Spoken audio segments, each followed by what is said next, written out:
नमस्कार, मैं हूं आपके साथ अली मतहर। अपना बिहार की शुरुआत बड़ी खबर से करेंगे। समस्तीपुर से बड़ी खबर आ रही है, जहां दिन दहाड़े गल्ला कारोबारी से 5 लाख से ज्यादा की लूट हुई है। 2 बाइक सवार पर 4 अपराधियों ने लूट की इस वारदात को अंजाम दिया है और अंजाम देकर फरार हो गए। पूरी घटना मथुरापुर ओपी के बाजार समिति के पास की बताई जा रही है, जहां पर 2 बाइक पर सवार 4 अपराधियों ने लूट की इस वारदात को अंजाम दिया है।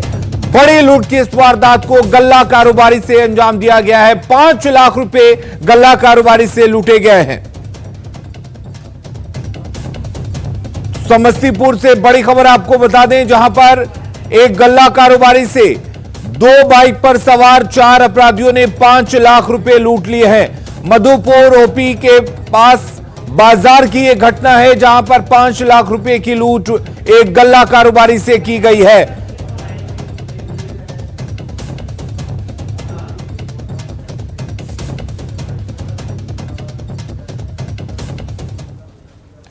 अगली खबर का रुख करते हैं। कोरोना से बचाव के लिए मास्क और सोशल डिस्टेंसिंग बेहद जरूरी है और न्यूज 18 भी लगातार आपसे अपील कर रहा है कि मास्क का प्रयोग जरूर करें। आवश्यक सूचना, देश में कोरोना के मामले फिर बढ़ रहे हैं। होली नजदीक है और दूसरे राज्यों से लोग अपने घरों तक पहुंच रहे हैं। ऐसे में बढ़ते मामले को देखते हुए सावधानी बेहद जरूरी है।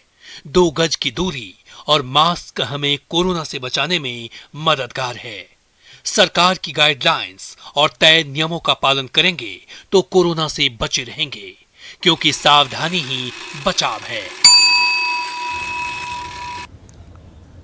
तो बिल्कुल सावधानी ही बचाव है और सावधानी के लिए आप मास्क लगाइए, 2 गज दूरी मेंटेन कीजिए ताकि कोरोना से आप बच सके। और अगर आप सुरक्षित रहते हैं तभी आपके अपने सुरक्षित रहेंगे, क्योंकि बिहार में कोरोना मरीजों की संख्या लगातार बढ़ती जा रही है। 24 घंटे में 88 कोरोना के नए मामले अब तक सामने आ चुके हैं। पिछले 10 दिनों की बात करें तो 11 मार्च को 45 मरीज पाए गए थे।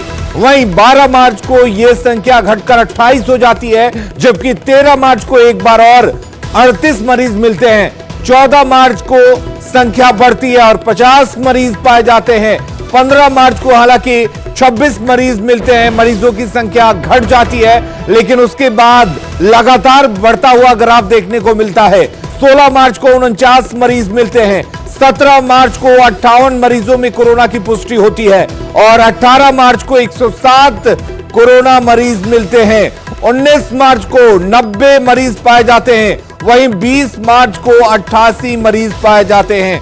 तो लगातार ये आंकड़े बढ़ते जा रहे हैं। ऐसे में आपको ज्यादा सावधान रहने की जरूरत है, क्योंकि त्योहारों के मद्देनजर बाहर से लोग आ रहे हैं और बाहर से आ रहे लोगों में संक्रमण का खतरा ज्यादा है। तो आप अपना बचाव कीजिए ताकि आपको आपके अपने सुरक्षित रह सकें। आइए आप बताते हैं कि पिछले बिहार में 24 घंटे में कोरोना को लेकर क्या कुछ अपडेट है। अगर 24 घंटों की बात करें तो 88 नए कोरोना के मरीज मिले हैं। राज्य में एक्टिव मरीजों की संख्या इसके साथ ही बढ़कर 472 हो गई है। 24 घंटे में कोरोना से 51 मरीज ठीक भी हुए हैं। बिहार में कोरोना का रिकवरी रेट 99.23% है। राज्य में कोरोना से कुल मरीज अब तक 2,61,413 मरीज अब तक ठीक हो चुके हैं। ठीक होने वाले मरीजों की संख्या बेहतर है, लेकिन इसके बावजूद आपको सावधान रहने की जरूरत है। बिहार में बढ़ते कोरोना के मामलों को लेकर सरकार सतर्क है। इसे लेकर मुख्यमंत्री नीतीश कुमार ने कल वीडियो कॉन्फ्रेंसिंग के जरिए उच्च स्तरीय बैठक की। बैठक में कोरोना को लेकर कई तरह के निर्देश दिए गए, जिससे उम्मीद है कि बिहार में कोरोना पर कंट्रोल करना और आसान होगा।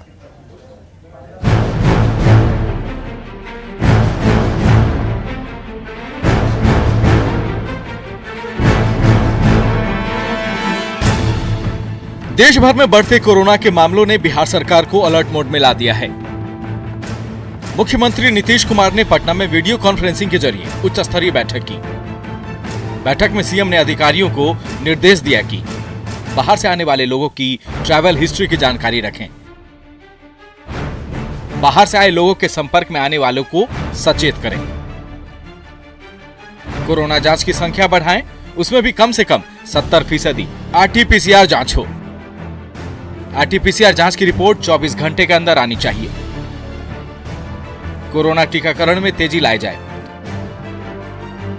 कोरोना गाइडलाइन का सख्ती से पालन कराएं और पर्व उत्सव में सीमित संख्या में लोग शामिल हों। फिलहाल बिहार में स्कूल खुले रहेंगे, बच्चों की पढ़ाई भी जारी रहेगी, लेकिन स्कूलों में जरूरी सुविधाओं का ख्याल रखने का निर्देश दिया गया है। विभिन्न राज्यों में कोरोना के मामले बढ़ रहे हैं और अपने राज्य बिहार के बहुत सारे भाई बंधु होली में विभिन्न राज्यों से घर वापस आते हैं। तो माननीय मुख्यमंत्री जी और स्वास्थ्य विभाग पूरी तरीके से सचेत है कि किसी भी परिस्थिति में राज्य के अंदर जो कोरोना का संक्रमण है वो बढ़े नहीं। देश के बाकी राज्यों की तरह बिहार में भी कोरोना मरीजों की संख्या लगातार बढ़ रही है। पिछले 5 दिन का आंकड़ा कुछ इसी बात की तरफ इशारा कर रहे हैं। 15 मार्च को राज्य में मात्र 26 नए कोरोना मरीज मिले थे, लेकिन 19 मार्च को ये आंकड़ा 90 तक पहुंच गया। वैसे ये आंकड़े महाराष्ट्र और दिल्ली जैसे राज्यों से काफी कम हैं। लेकिन चिंता वाली बात यह है कि त्योहारी सीजन में बिहार के बहुत सारे लोग दूसरे राज्यों से बिहार लौटेंगे। अगर एहतियात नहीं बरती गई तो इनके जरिए संक्रमण फैल सकता है और स्थिति बिगड़ सकती है। तो सरकार अलर्ट है, आप भी सचेत रहें और अपनों को सुरक्षित रहने दें। न्यूज़ 18 के लिए पटना से शैलेंद्र की रिपोर्ट। कोरोना पर स्कूलों के लिए निर्देश क्या हैं, यह भी पूरी तरह से जान लेते हैं। बिहार में अभी स्कूल खुले रहेंगे, यह मुख्यमंत्री नीतीश कुमार ने कहा है। बच्चों की पढ़ाई भी जारी रहेगी और स्कूल में अलर्ट रहने की जरूरत है। सुविधाओं का प्रबंधन को ख्याल रखना होगा। छात्र और शिक्षकों को मास्क पहनना होगा और बच्चों के माता पिता इस बात का ध्यान रखें कि उनका छात्र मास्क पहनकर स्कूल जाता है या नहीं। 2 गज की दूरी का भी ख्याल रखना होगा। खाने समय हाथ धोते समय सावधानी बरतें, यानी कि जिस तरह से पहले आप लगातार हाथ धोते रहे हैं उस तरह से एक बार फिर से आपको सचेत रहने की जरूरत है, क्योंकि कोरोना वापसी कर रहा है और सावधानी ही इसका एकमात्र बचाव है। तो सरकार के निर्देश के बाद कि हर रोज स्कूल खुले रहेंगे, उनकी मुसीबतें और बढ़ गई हैं। पेरेंट्स का कहना है कि स्कूल भेजना भी जरूरी है और कोरोना से बचाव करना भी जरूरी है। ऐसे में उनके बीच काफी कंफ्यूजन है। चिंता इस बात की भी है कि क्योंकि पिछले साल कोरोना के चलते उनके बच्चों की पढ़ाई चौपट हो गई। अगर इस बार भी ऐसा कुछ होता है तो उनकी पढ़ाई का क्या होगा। कोरोना के नए स्ट्रेन के बाद सबसे ज्यादा परेशानी उन बच्चों को है जो फिर से स्कूल जाना शुरू किए हैं। साथ में जो उनके पेरेंट्स हैं उनकी भी चिंता बढ़ने लगी है, क्योंकि सरकार ने यह कहा है कि स्कूल खुले रहेंगे। हम कुछ पेरेंट्स से जानना चाहते हैं कि आखिर बच्चों को स्कूल भेजने में क्या कुछ परेशानी है, क्योंकि एक तरफ कोरोना का नया स्ट्रेन भी शुरू हो गया है। होली का समय है, दूसरे प्रदेशों से लोग आ रहे हैं, उनका भी खतरा है और सरकार कह रही है ऐसे में कि बच्चों को स्कूल तो भेजना होगा, स्कूल बंद नहीं होगा। आप क्या सोचते हैं, एक माता पिता अपने बच्चों को लेकर कितना, चूंकि हमेशा बड़ा सेंसिटिव होते हैं कि कैसे होगा क्या होगा, आपके मन में क्या चल रहा है? हम लोगों के मन में यही चल रहा है, स्कूल भेजना तो ज़रूरी है, मगर डर पूरा रहता है कि कैसे भेजें। उन लोगों को पूरा समझा के भेजा जाता है, भेजते हैं हम लोग कि भाई किसी का टिफिन नहीं खाना, किसी सबसे दूरी बना के रखना, किसी से पानी शेयर नहीं करना, हर समय हैंड सैनिटाइज करना, ये सब कॉमन बात है कि एक कहीं ना कहीं एक बड़ी चुनौती रहती है, मन में हमेशा तनाव रहता है। एक माँ जो है अपने बच्चे को लेकर कितना चिंतित रहती है ऐसे में? ऐसे में ये लगता है कि स्कूल जब हम लोग भेजते हैं तो स्कूल जो है सारी दूर दूर है, तो हम लोग स्कूल वैन यूज़ नहीं कर सकते हैं। स्कूल भेजने में परेशानी होती है, जब तक बच्चा घर नहीं आ जाता उसको देख नहीं लेते हैं कि बच्चा ठीक है कि नहीं। दिन भर उसको देखते रहते हैं कि ऑब्जर्व करते हैं कि कहीं कुछ लक्षण तो ऐसा नहीं आ गया है। अब एग्जाम्स थे, एग्जाम जब बच्चा स्कूल जाता है वहां से लेकर जब तक लौट नहीं आता है सही तरीके से, तो मन में चिंता रहती है। तब तक चिंता रहती है लेकिन बच्चों की फिजिकल एक्टिविटी पूरी तरह से खत्म हो चुकी थी साल भर कोरोना में, इसीलिए वो देखते हुए ऐसा भी लगता है कि स्कूल भेजना चाहिए। लेकिन जो स्कूल भेजना चाहिए, उसको देख कर लगता है कि स्कूल भेजना चाहिए। स्कूल तो भेजना ही चाहिए, लेकिन मन में एक डाउट है बच्चे के लेके। किस तरह का डाउट है? इतने छोटे बच्चे अपना केयर खुद नहीं कर पाएंगे, इसीलिए थोड़ा हम लोग को डाउट है। आपको लगता है कि जो सोशल डिस्टेंसिंग या बाकी जो गाइडलाइंस है उसके बावजूद भी पेरेंट्स के मन में डर रहता है कि बच्चे स्कूल तो जा रहे हैं लेकिन वो सही सलामत आते हैं? हाँ, सेफ नहीं है, ये तो मन में डाउट रहता ही है, क्योंकि स्कूल उतना दूर है भी है, हर जगह देख नहीं पाएगा स्कूल में कौन बच्चा आ रहा है, वहाँ मैं डाउट। बच्चों को भेजना तो है, लेकिन अभी वेट एंड वॉच करेंगे। वेट एंड वॉच करें। जो बच्चे हैं हम इनसे भी जानना चाहते हैं, ये बताइए कि आप जब स्कूल जाते हो या कॉलेज जाते हो तो लगता है मन में कि जो पापा टेंशन में होंगे, मम्मी टेंशन में होंगे, कोरोना का नया स्ट्रेन है, इसको लेकर? हाँ बिल्कुल लगता है, और हम लोग को स्कूल में भी लगता है, क्योंकि हमें कभी टीचर हमेशा बोलती है सोशल डिस्टेंसिंग मेंटेन करने, बट कहीं एक जगह एकोमोडेट होते तो उतना सोशल डिस्टेंसिंग नहीं हो पाता है, और घर पे भी सबको चिंता रहती है, हमें भी चिंता रहती है कि कहीं किसी को कोई प्रॉब्लम ना हो, हमें ना हो जाए। तो बच्चों को भी इस बात की चिंता होती है कि कहीं उन्हें कोरोना का खतरा जो इस तरीके से बढ़ता जा रहा है फिर से, तो उन्हें परेशानी ना हो। लेकिन सबसे बड़ी चिंता उन पेरेंट्स के लिए, माता पिता के लिए है। इस बात को लेकर वो साफ साफ कहते हैं कि बच्चों के अच्छे भविष्य के लिए स्कूल तो भेजना है, लेकिन जो गाइडलाइंस है उसको भी फॉलो करते हैं और मन में कुछ शंकाएं लगातार बनी रहती है। कैमरा पर्सन मनीष जुनेजा के साथ अमित कुमार सिंह, न्यूज़ 18 पटना। मुंगेर के रामनगर पंचायत के चंदनपुरा मोहल्ले को माइक्रो कंटेनमेंट जोन बनाया गया है। यहां कोरोना के 7 मरीज मिले हैं। बताया जा रहा है कि पिछले दिनों हरियाणा से एक शख्स घर लौटा था और वो कोरोना पॉजिटिव था, लेकिन उसने जांच नहीं कराई, जिसकी वजह से परिवार के 4 अन्य सदस्य भी कोरोना पॉजिटिव हो गए।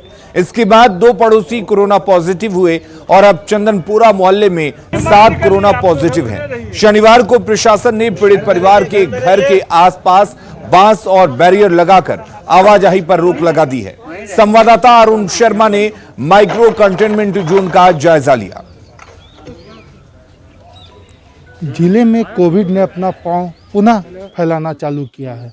आप देख सकते हैं कि मैं इस समय रामनगर पंचायत के वार्ड संख्या 13 में हूँ। यहाँ पे 6 लोग जो है वो कोविड पॉजिटिव पाए गए थे। उस जो यहाँ से नहीं, वो कहीं से आए थे, वहाँ से वो कोविड लेते आए हुए हैं। उसमें जो है आप देख सकते हैं कि जिसके बाद जो है डीएमएसपी जो यहाँ पे उन्होंने उनके आदेश के बाद अब ये माइक्रो कंटेनमेंट जोन को इसको बना दिया गया है। यहाँ पे आप देख सकते हैं कि इस पूरे वार्ड को सीलिंग किया जाए। स्वयं वीडियो भी यहाँ पे मौजूद है, जमालपुर के वीडियो भी मौजूद है, उनसे भी हम जानेंगे कि क्या क्या उपाय किए गए हैं। लेकिन जो दवाई, जब तक दवाई नहीं तब तक ढिलाई नहीं। अब दवाई के बाद भी लोगों को ये समझना होगा कि कोविड से कैसे बचा जाए तथा उसके लिए क्या क्या उपाय किए। आप देख सकते हैं कि जो सीलिंग है, सीलिंग का काम लगभग समाप्ति पे है, ताकि लोगों को ये बताया जा सके कि वो यहाँ नहीं आए। लगभग 14 दिनों का ये सीलिंग होगा, उसके बाद ही ये कंटेनमेंट जोन को फिर ख़त्म किया जाएगा। लगभग 46 लोगों का उसके बाद भी जाँच किया गया था, तो 6 लोग जो है पॉजिटिव मिले। साथ में वीडियो जो है उनसे ही हम जानेंगे कि क्या मामला था, कितने लोग पॉजिटिव थे, कहाँ से आए थे, क्या बताएंगे? अभी विभाग के निर्देशानुसार हमारे बिहार में जो भी बाहरी राज्यों से जो ज़्यादातर इस रोग से अभी ग्रसित हो रहे हैं, तो वहाँ से जो प्रवासी लोग आ रहे हैं उनमें संक्रमण की संभावना ज़्यादा हो रही है।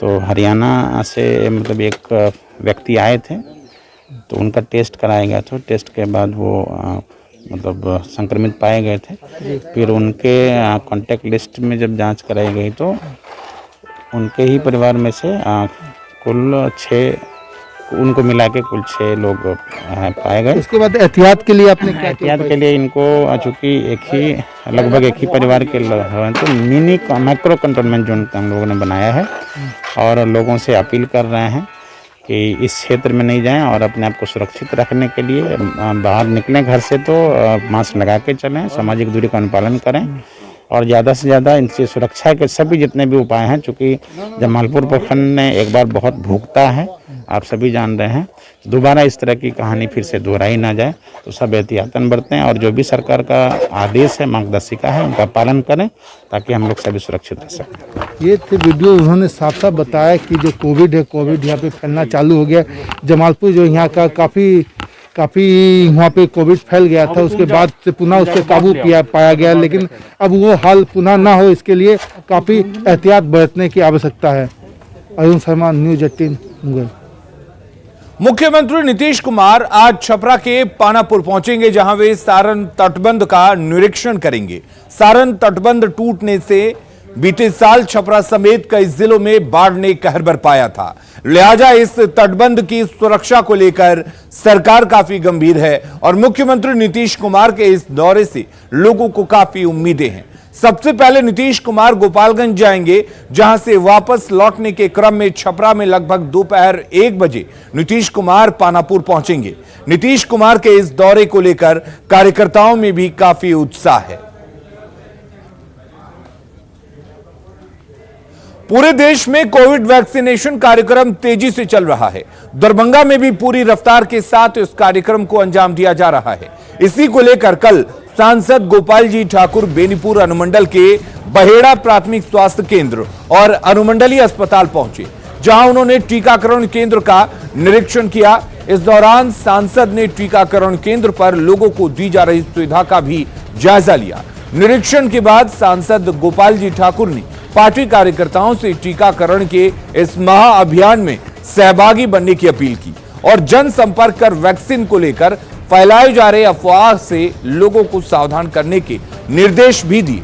उन्होंने कहा कि मानवीय पहलुओं को ध्यान में रखते हुए बीजेपी कार्यकर्ता वरिष्ठ नागरिक और बीमार व्यक्तियों को टीकाकरण केंद्र तक पहुंचाएंगे। सांसद ने सफल टीकाकरण अभियान के लिए पीएम मोदी, सीएम नीतीश कुमार, केंद्रीय स्वास्थ्य मंत्री हर्षवर्धन और अश्विनी चौबे की सराहना की।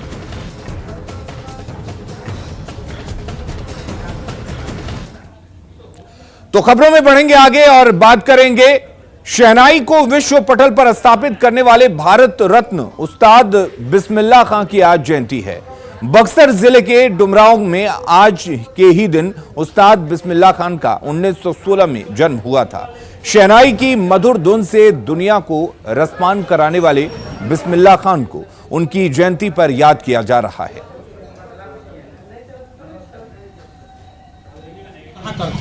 यहाँ रियाज करते थे गढ़ में, महाराजा के गढ़ में, वहीं मंदिर के पास बैठकर और रियाज करते थे हमेशा शाम के, यानी 5 बजे से लेकर 6 बजे तक शाम को।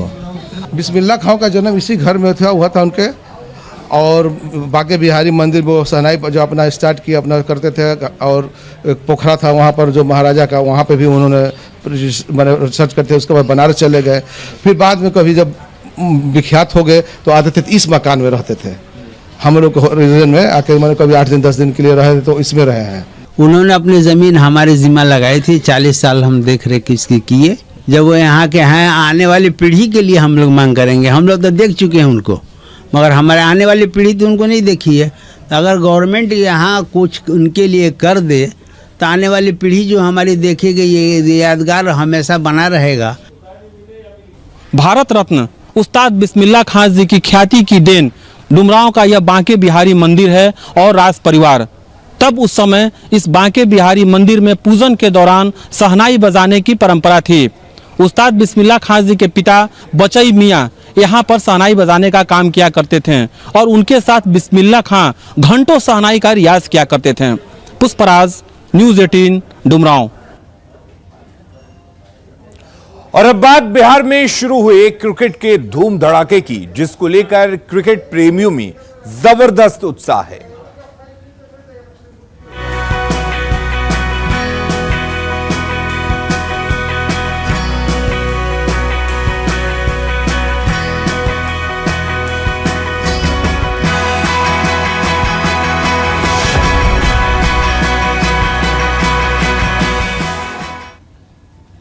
तो बिहार में बीसीएल का आज दूसरा दिन है। बीसीएल में आज भी 2 मैच खेले जाएंगे। दोपहर 2 बजे से पहला मैच गया ग्लैडिएटर्स और भागलपुर बुल्स के बीच होगा।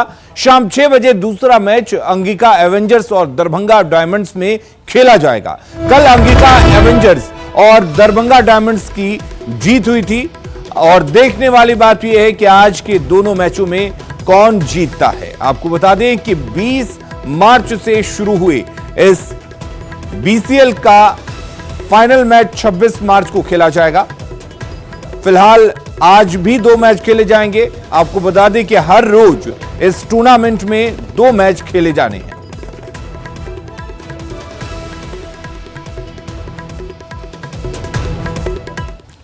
चलिए आइए पॉइंट टेबल की बात करें, जिसमें किस टीम को कितने पॉइंट्स मिले हैं उस पर हम एक बार नजर डाल लेते हैं। किस टीम की क्या स्थिति है। अगर अंगिका एवेंजर्स की बात करें तो उसने 1 मैच खेला है जिसमें जीतकर 2 पॉइंट हासिल कर चुकी है। वहीं अगर दरभंगा डायमंड्स की बात करें तो वो भी 1 मैच खेलकर जीत चुकी है और 2 पॉइंट्स अर्जित किए हैं।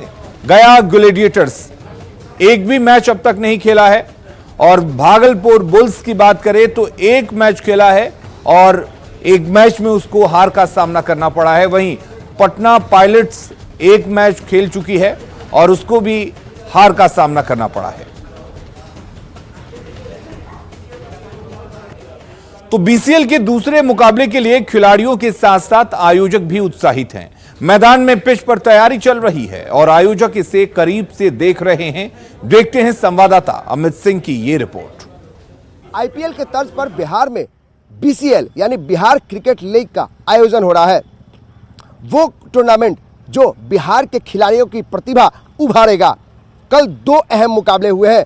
इसी पिच पर 2 अहम मुकाबले हुए जिसमें अंगिका एवेंजर्स और दरभंगा डायमंड्स ने जीत हासिल की। अभी भी देखिए ग्राउंड का मेंटेनेंस चल रहा है, पिच को दुरुस्त किया जा रहा है क्योंकि आज भी 2 अहम मुकाबले होने वाले हैं।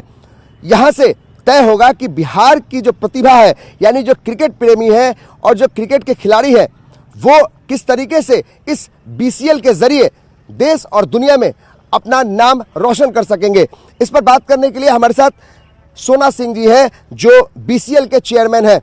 आज 2 अहम मुकाबले हैं। सोना सिंह जी, ये बताइए कि कौन कौन से मुकाबले हैं और क्या लगता है कि बिहार की जो प्रतिभा है, जो क्रिकेटर्स है, उन लोगों का भविष्य यहां से तय हो सकता है?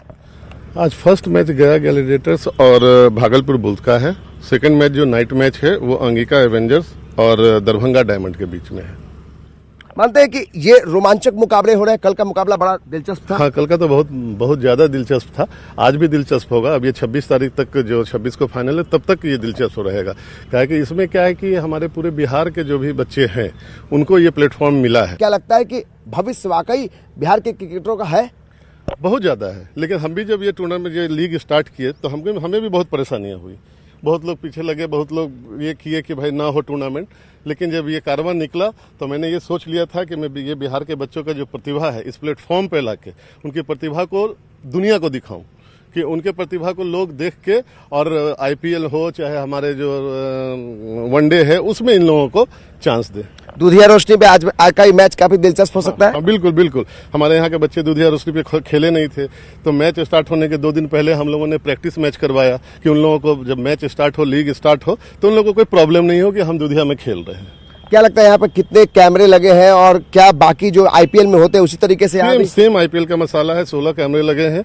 उसी तरह से आईपीएल के तर्ज पे सारा चीज हो रहा है यहाँ पे। तो एक अच्छी सोच के साथ बीसीएल पहली बार एक ऐसा प्लेटफॉर्म दे रहा है बिहार के क्रिकेट खिलाड़ियों को ताकि वो और आगे जा सके, यानी उनकी प्रतिभा में और उभार आ सके। कैमरा पर्सन मनीष जुनेजा के साथ अमित कुमार सिंह, न्यूज 18 पटना। अगली खबर का रुख करते हैं। सासाराम के करघर में दंगल कुश्ती प्रतियोगिता का आयोजन किया गया जिसमें नेपाल के पहलवानों ने भी हिस्सा लिया। प्रतियोगिता में नेपाल के पहलवान देवा थापा ने जीत दर्ज की। यहां पर हर साल दंगल प्रतियोगिता का आयोजन होता है। इस साल भी इस प्रतियोगिता में बिहार के अलावे कई राज्यों के प्रतिभागियों ने हिस्सा लिया और जमकर एक दूसरे को पटखनी दी।